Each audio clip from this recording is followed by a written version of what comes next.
Avis vascular center మన దేశంలోనే the best varicose vein hospital.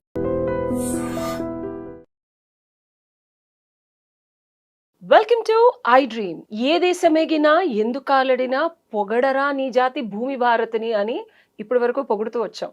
కానీ పాశ్చాత్య దేశాల్లో మన మనుగడకే ప్రశ్నలు వర్షాలు కురిపించే ఎంతో మంది నాయకులు దిక్కుతోచని సందర్భాల్లో ఎక్స్టింక్షన్ అయిన H1లు ఇండియా వచ్చి వాటిల్ని మళ్ళీ అప్డేట్ చేసుకోవడానికి ఎన్నో సందిగ్ధ పరిస్థితుల్ని సమస్యల్ని ఎదుర్కొంటున్న భారతీయులకి ఈరోజు ఆ సమస్యల నుంచి పరిష్కారాల దారి చూపే ఒక ఇంటర్నేషనల్ అడ్వకేట్తో మీ క్వశ్చన్స్కి నేను సమాధానాలు అడిగి తెలుసుకోబోతున్నాను. లెట్స్ వెల్కమ్ కావేటి శ్రీనివాస్ గారు. నమస్తే సార్. నమస్కారం. Sir, you have an international exposure and you've worked in New York and you own offices in New York, New Jersey, London, Australia, you name it, you have offices. So immigration is your key and I've seen you dealing with the clients from the US as well. So మా ప్రేక్షకులకి authenticity is very important. Google search చేస్తే ఇవాళ రేపు అడ్వకేట్ని replicate చేసేయచ్చు, chat జీపీటీలో ఆన్సర్లు వస్తున్నాయి అని అనుకునే చాలామందికి మీ ఎక్స్పర్టీసు ఎక్స్పీరియన్స్ అప్లికేషన్ ఆఫ్ లా చూసాను నేను కళ్ళారా. సో అది మా ప్రేక్షకులకు కూడా చూపించాలనుకుంటున్నాను. బిగ్గెస్ట్ క్వశ్చన్ ఏంటంటే సార్, H1 ఎక్స్టెన్షన్ ఏదో కష్టపడి చేసుకుంటున్నారు, కంపెనీస్ చేస్తున్నాయి, ఇండియా వచ్చి మళ్ళీ మనం రీస్టాంపింగ్ చేసుకొని వెళ్ళాలి.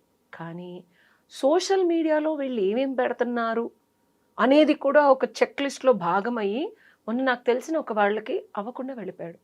సో దీని గురించి H1 అసలు రీక్రియేట్ చేసుకొని మళ్ళీ మనం రీస్టాంపింగ్ చేసుకోవడానికి ఇండియా రావాలా? మళ్ళీ ఇండియా వస్తే ఇరుక్కుపోతామా? ఇండియాలోనే రీస్టాంపింగ్ చేయించుకోవాలా, యూఎస్లో చేయించుకోకూడదా అనేది ప్రశ్నలు సార్. మీరు అడిగిన క్వశ్చన్స్ అన్ని లెజిటిమేట్ క్వశ్చన్స్. ఇప్పుడు అందరు కూడా ఇవే ప్రాబ్లమ్స్ ఫేస్ అవుతున్నారు. ఫస్ట్ ఆఫ్ ఆల్ కొంచెం బ్యాక్గ్రౌండ్ మాట్లాడాలి. ఇంతకుముందు గతంలో ఏంటంటే ఫస్ట్ టైం H1 చేసుకొని వచ్చిన తర్వాత అమెరికాలోనే రీవాలిడేషన్ అనే ప్రొసీజర్ పెట్టారు. అంటే వాషింగ్టన్ డీసీకి మీరు పాస్పోర్ట్ పంపిస్తే మళ్ళీ అదే H1 స్టాంపింగ్ అయ్యి వెనక్కి వచ్చేది. దాన్ని అబాలిష్ చేశారు. ఎప్పుడు చేశారంటే సెప్టెంబర్ ఇన్సిడెంట్ అయిన తర్వాత ఆ సిస్టమ్ని అబాలిష్ చేశారు. ఎందుకంటే because they wanted to see మీరు ఏదైనా క్రైమ్లో ఉన్నారా లేకపోతే మీరు వాంటెడా అలాంటివి తెలుసుకోవడానికి వాళ్ళంతా రీవ్యాంప్ చేశారు. సో నౌ ద సిస్టమ్ ఏంటంటే మళ్ళీ ఆ రివాలిడేషన్ సిస్టమ్ ఇంట్రడ్యూస్ చేశారు, మళ్ళీ తీసేశారు. ఇప్పుడు ఏంటంటే ఫర్ ఎగ్జాంపుల్ మీరు ఒకసారి H1B మీద వచ్చిన తర్వాత యూఎస్కి H1B స్టాంపింగ్ ఎందుకు చేసుకుంటారు, అసలు ఎందుకు చేసుకోవాలి? ద ఫస్ట్ క్వశ్చన్ ఈజ్ ఎందుకు చేసుకోవాలంటే మీరు రైట్ టు ట్రావెల్ అనేది ఉంటుంది. For example if you want to leave to another country, for example you want to go for holiday or you want to travel. For example చాలామంది H1B employees అమెరికాలో పనిచేస్తుంటారు, వాళ్ళ clients కెనడాలో ఉంటారు. But they have to go to Canada and come back. You can, when you're going to Canada, you have to take a Canadian visa. మళ్ళీ వెనక్కు రావాలంటే మీకు H1B stamping ఉండాలి. So that allows you to come back in to US. అందుకనే ఎంచుకుంటారు H1. అంటే ఎందుకు ఎంచుకుంటారంటే it allows you to travel back and forth multiple times. That is the reason why people come back to get H1B stamping. అంటే వాళ్ళకైనా వాళ్ళ wife చిల్డ్రన్కైనా కూడా husband చిల్డ్రన్కైనా కూడా ఎందుకు ఎంచుకుంటారు visa? First of all we have to understand visa అంటే ఏమిటి. Visa అంటే it's a label which is printed on the passport given by the department of state. H1B ఎవరు ఇస్తారు? ఇమిగ్రేషన్ డిపార్ట్మెంట్ ఇస్తుంది. వీసా ఎవరు ఇస్తారు? డిపార్ట్మెంట్ ఆఫ్ స్టేట్ ఇస్తారు. Homeland security కాదు, డిపార్ట్మెంట్ ఆఫ్ హోమ్లాండ్ సెక్యూరిటీ వాళ్ళే H1B ఇస్తారు మీకు. ఆ వీసా H1B స్టాంపింగ్ కోసము మీరు బయటకు వచ్చి ఇండియాకి వచ్చిన తర్వాత కౌన్సిలేట్ వాళ్ళు ఇమిగ్రేషన్ కింద రారు, వాళ్ళు డిపార్ట్మెంట్ ఆఫ్ స్టేట్ కింద వస్తారు. అంటే ఇప్పుడు మన దేశంలో ఫారిన్ అఫైర్స్ ఎలా ఉంటుందో అలాగే డిపార్ట్మెంట్ ఆఫ్ స్టేట్ అనేది సపరేట్ స్టేట్ డిపార్ట్మెంట్, అది దాని కింద కౌన్సిలర్ అఫైర్స్ వస్తారు, వాళ్ళు వేస్తారు మీకు స్టాంపింగ్. అంటే ఇక్కడ ఏమవుతుంది, the sovereign which is H1B homeland security వాళ్ళు మీకు వీసా అప్రూవ్ చేస్తే డిపార్ట్మెంట్ ఆఫ్ స్టేట్ వాడు మీకు స్టాంపింగ్ అయ్యట్లేదు. ఆ దుస్థితి ఎందుకు? బికాస్ ఎక్కడైతే ఇప్పుడు యుఎస్లో మన ప్రెసిడెంట్ గారు అక్కడ ఆయనతో ఉన్న డిపార్ట్మెంట్ స్టేట్ చీఫ్ వీళ్ళంతా ఎవరైతే డిసిషన్స్ తీసుకుంటున్నారో వాళ్ళు ఏమన్నారు, మీరు మళ్ళీ వెనక్కి రావాలంటే మీ సోషల్ మీడియా ప్లాట్ఫామ్స్ అన్ని చూసి మీరేమన్నా దేశానికి విరుద్ధంగా మాట్లాడుతున్నారా, మీ సోషల్ మీడియాలో ఏమైనా రాడికల్ వ్యూస్ ఉన్నాయా, ఏదైనా కమ్యూనిస్ట్ భావాలు ఉన్నాయా, అంటే దేశానికి అంటే అగెయిన్స్ట్ ద కంట్రీ, అగెయిన్స్ట్ ఇప్పుడు అమెరికన్కు అగెయిన్స్ట్గా చాలా కంట్రీస్ ఉన్నాయి, ఆ కంట్రీస్ ఫేవర్గా ఏమైనా మాట్లాడుతున్నారా. ఇవన్నీ ఎప్పుడు స్టార్ట్ అయ్యాయి, ప్రజెంట్ అడ్మినిస్ట్రేషన్ వచ్చిన తర్వాత, ప్యాలెస్తైన్ ఇజ్రాయెల్కు సంబంధించిన గొడవలు వార్ స్టార్ట్ అయిన తర్వాత చాలా యూనివర్సిటీస్లలో స్టూడెంట్స్, కొంతమంది ముస్లిం స్టూడెంట్స్ ప్యాలెస్తైన్ తరఫున నినాదాలు చేశారు, సపోర్ట్ చేశారు, మాట్లాడారు. కొంతమంది ఇజ్రాయెల్ తరఫున చేశారు, జూయిష్ వాళ్ళ తరఫున. సో ఇప్పుడు ఏమవుతుంది, అమెరికాకు చాలా ముస్లిం కంట్రీస్ కు బ్యాన్ చేశారు ప్రజెంట్ అడ్మినిస్ట్రేషన్.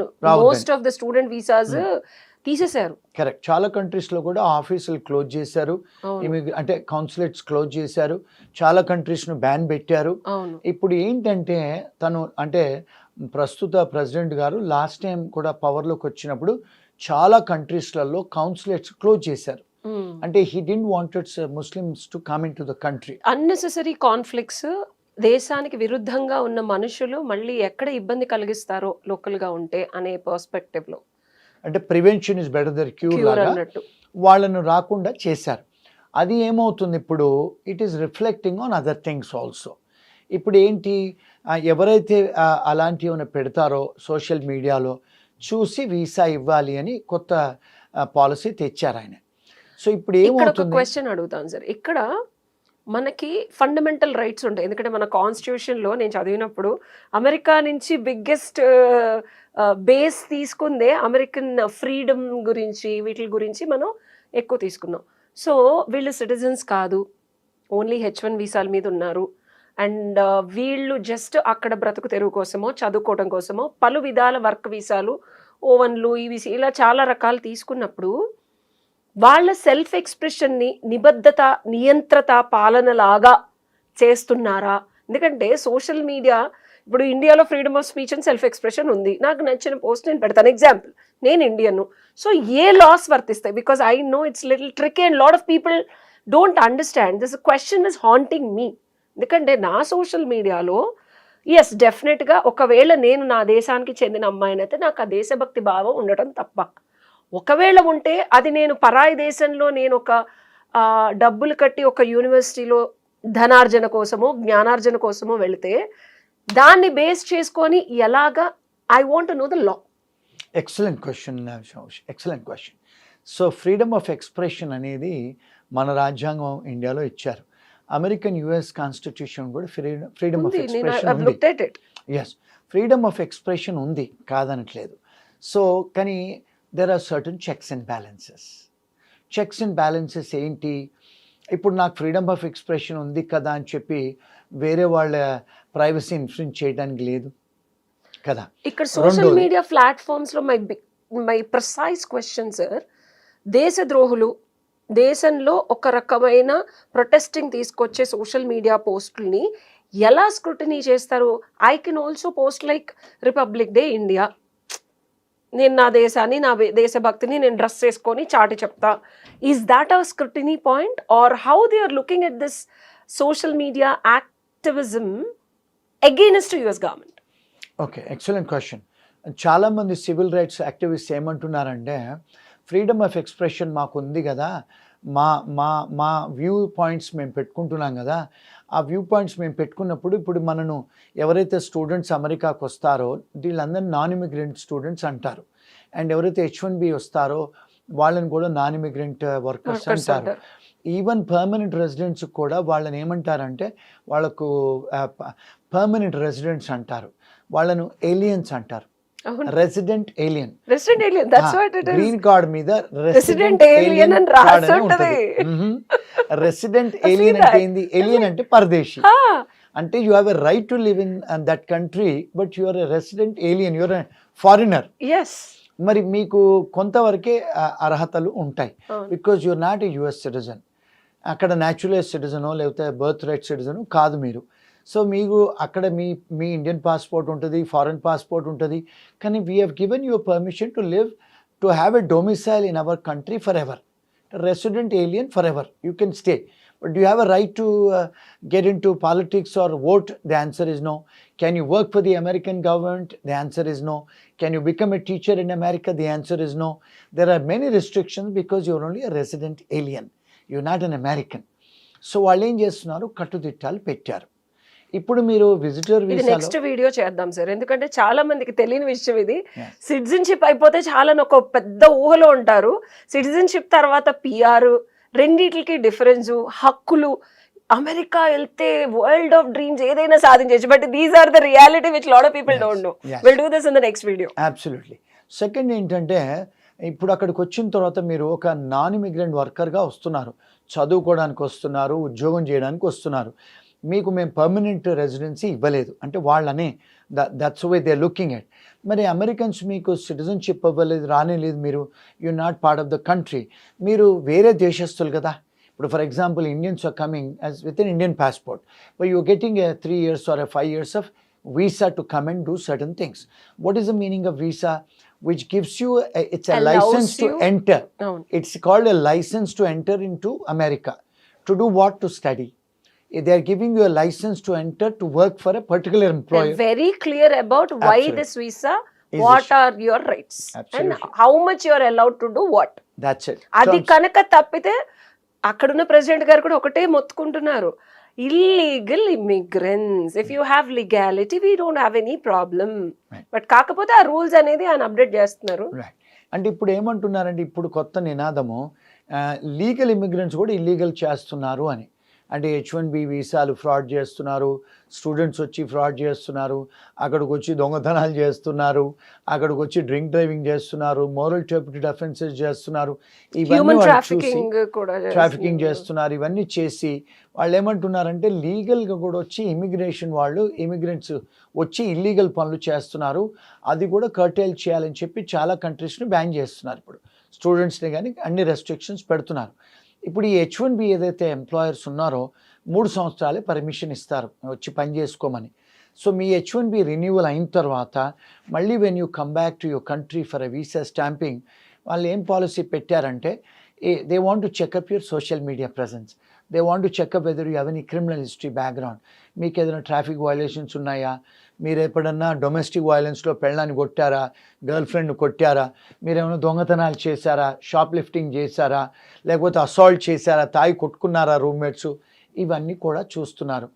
సో ఏమంటుందంటే ఇమిగ్రేషన్లో, if you are arrested for any offence, any moral turpitude offence or any offence in India, in India and overseas, మీరు ఏంటంటే because you're not a good Samaritan, మీరు మా దేశానికి వచ్చి you're not a good citizen అని అర్థం.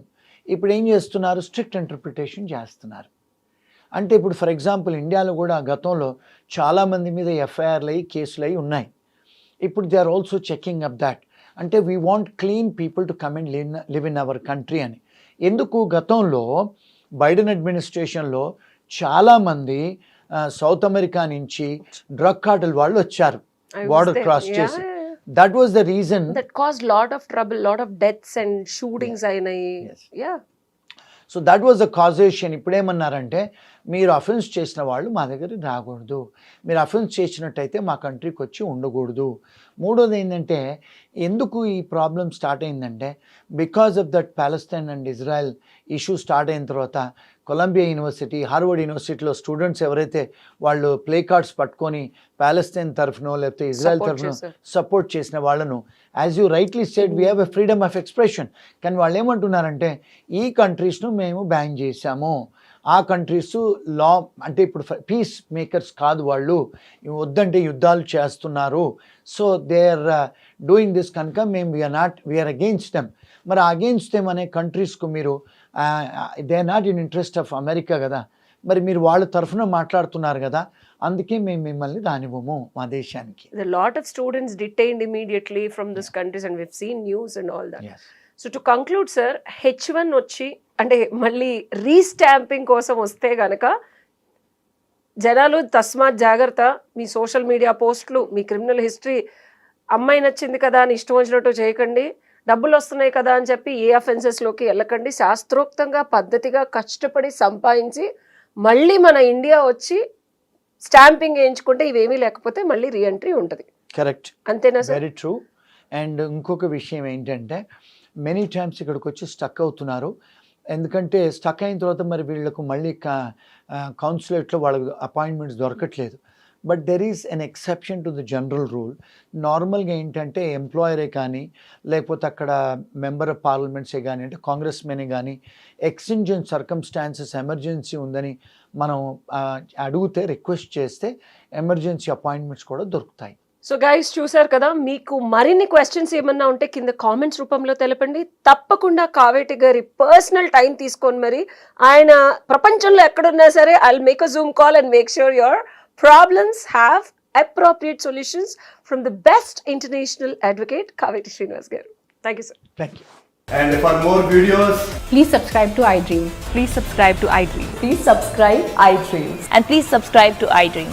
For more videos, subscribe to iDream.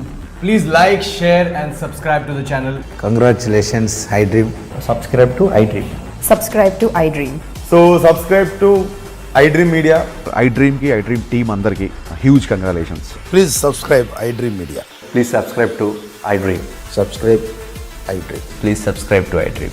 iDream అంటే నా కళల ఛానల్ సబ్స్క్రైబ్ చేసుకున్న నోరు తిరుగుతలేదు, మీరైతే గంట గుర్తు కొట్టండి. For more such videos, please subscribe to iDream. Subscribe to iDream. Please subscribe to iDream. Please subscribe iDream Media. Please do subscribe to iDream. Please subscribe to iDream Media. For best entertainment and information, please subscribe iDream. And don't forget to subscribe to iDream.